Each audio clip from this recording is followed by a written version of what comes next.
Hello guys, welcome back.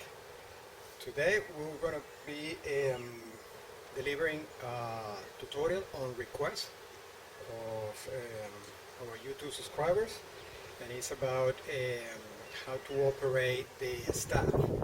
But to do that, we're going to do it with this tool. This is a Sjambok, or at least the synthetic version of it. Right? This is a South African tool. I was introduced to it by a good friend of mine that is from South Africa. He owns one of these ones, and he showed it to me, and immediately I got engaged. I believe that it was used by law enforcement in South Africa. I believe that is not the case anymore, and it was originally made out of a hippopotamus or rhinoceros skin. I'm not going to bore you with the history. You can check this out online. There's plenty of information about it. This one is the 42 inches version, around 107 centimeters long. It's synthetic, so it means that it's not going to damage with the weather like leather would be. The leather, if you don't look after it, it will dry and crack, break, and perish. So this good friend of mine is turning in the next few days 50 years old, so this video is dedicated to him. I hope you have a great birthday, and I hope this video show you how to use your Sjambok at its maximum potential, the Russian way. Okay, so we're going to start by grabbing the Sjambok, or if you have the wooden proper style of Russian staff, just grab it around 1/3. Okay, here, this one, because of the balance is around here, we're going to grab it at the end, so spin it properly.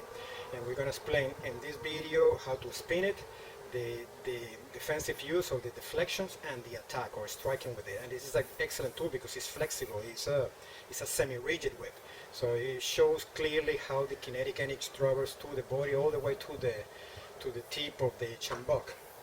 And then in the second part of this tutorial, we're going to show how they work with two of these ones, and also the displacement, how to walk around with it. All right, so I'm going to stand a little bit further away to show the full body. Try to speak a little louder so the microphone picks my voice. Stand here, straight position, and we're going to start the movement from the bottom. That is from the ankles, moving all the way to the knees, then to the hips, then to the shoulder, then to the elbow, and the last part of the movement is the wrist. Make sure that you have full wrist mobility, that is up and down, like so, and in circular motion, spiral, clockwise and counterclockwise. That is where it's going to send that kinetic energy all the way to the tip. So I'm going to demonstrate here just only the arm and the wrist, how the tip bends at the end of the movement. So I just stop here and the tip keeps flying forward. And that motion at the tip is the part that hurts. Alright? Starting here, ankle, knee, hip, shoulder, moving the arm, throwing the elbow forward, and then we're going to rotate in that direction. And we go to the back. Rotate in that direction is when the rear shield forms. So we got, now we send it to the forward. Now it's going to spin that way. We are performing the left shield. That way is the right shield. Back shield, and here, that way, is the front shield. What about the upper shield? You raise the arm and turn in that direction, forming the upper shield. So we got the rear shield, left shield, right shield, front shield, and the upper shield. When you're spinning your tool, either this is the staff or the Sjambok, you want to do it closer to your body, because here, doing this, is the opportunity to change directions in case that you are dealing with multiple opponents. You want to keep it close to your body to prevent your opponent to reach out and take it off you. right? You're only gonna reach out when you are striking the target area, or you're reaching out to deflect your opponent attacks. Okay, either he's attacking you with his arm, his leg, or with another stick. You reach out to deflect. So the shields are deflections of attacks coming at you. And then is the attack or the strike. So let's see how does that look from the stationary position. Okay, not moving, in the same spot. This hand always here protecting the neck area. Shield, front shield, back shield, upper shield. Turn around now.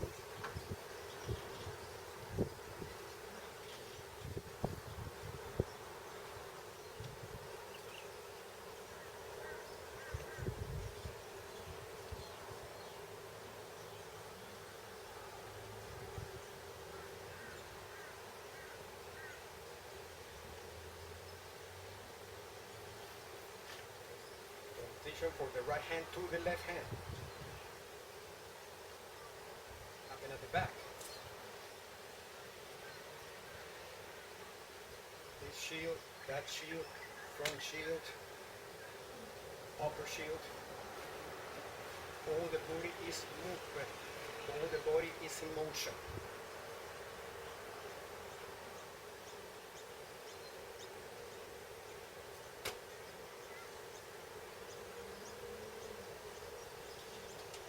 Change hands.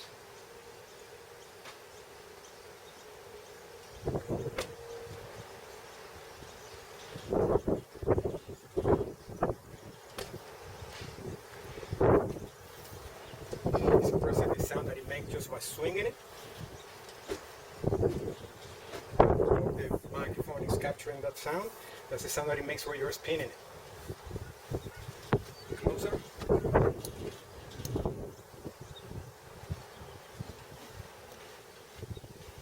These are simple spins. In the upward direction. Up. Bring it back. Now downward. Back to our traditional movement. Back shield, side shield, front shield, upper shield, slow-mo, upper shield spinning that way, left shield spinning that way, right shield spinning that way, back shield spinning that way, upper shield spinning that way. Okay.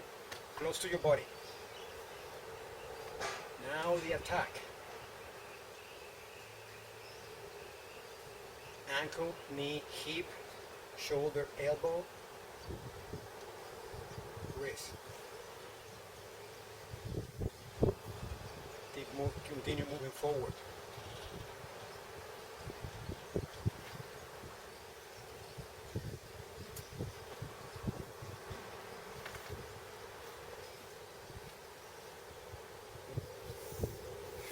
With the left hand now.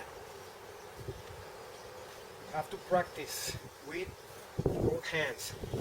Learn how to spin your staff or your sjambok with your dominant hand, and then your dominant hand trains your non-dominant hands. It is paramount that you learn how to use all your tools with both hands, because you don't know when your dominant hand will be compromised for any reason. Either is this an injury, or is you are protecting someone, so your hands is busy protecting, holding someone or grabbing someone, and you only have your non-dominant hand to your disposal.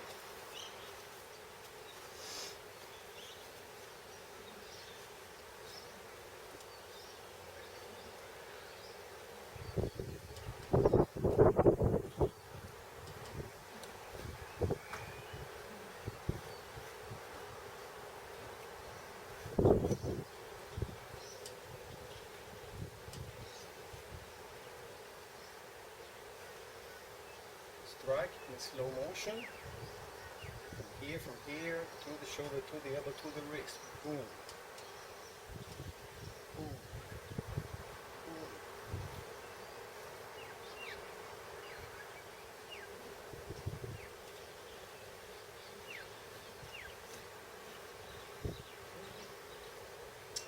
And this is exactly the same work that you would do with your staff.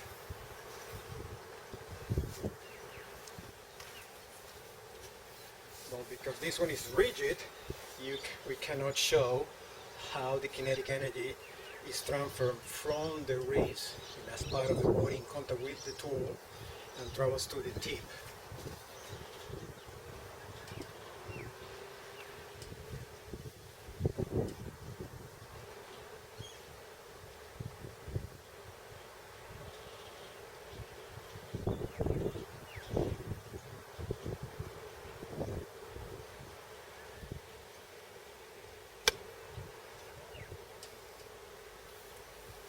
So it's better to demonstrate with the Sjambok the work.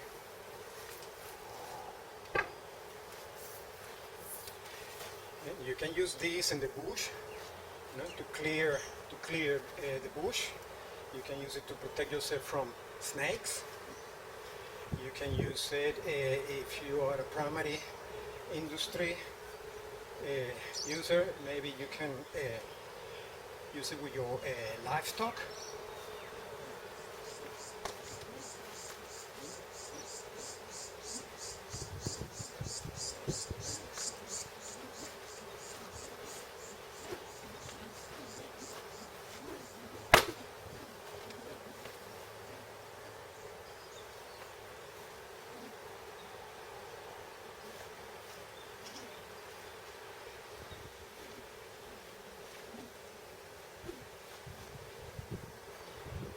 And is this the fast version of the movement? Okay, practice this in a slow motion at home, and when you get the motion right, then you increase the speed and try with your staff.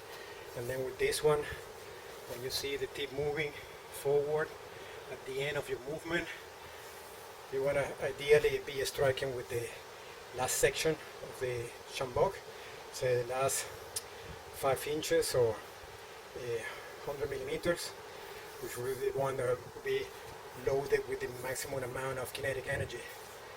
And well, as a self-defense tool, it's great and is perfectly legal and very affordable. You can get them online, selling pretty much anywhere. Alright, see you in the second part of this tutorial. We'll be right in.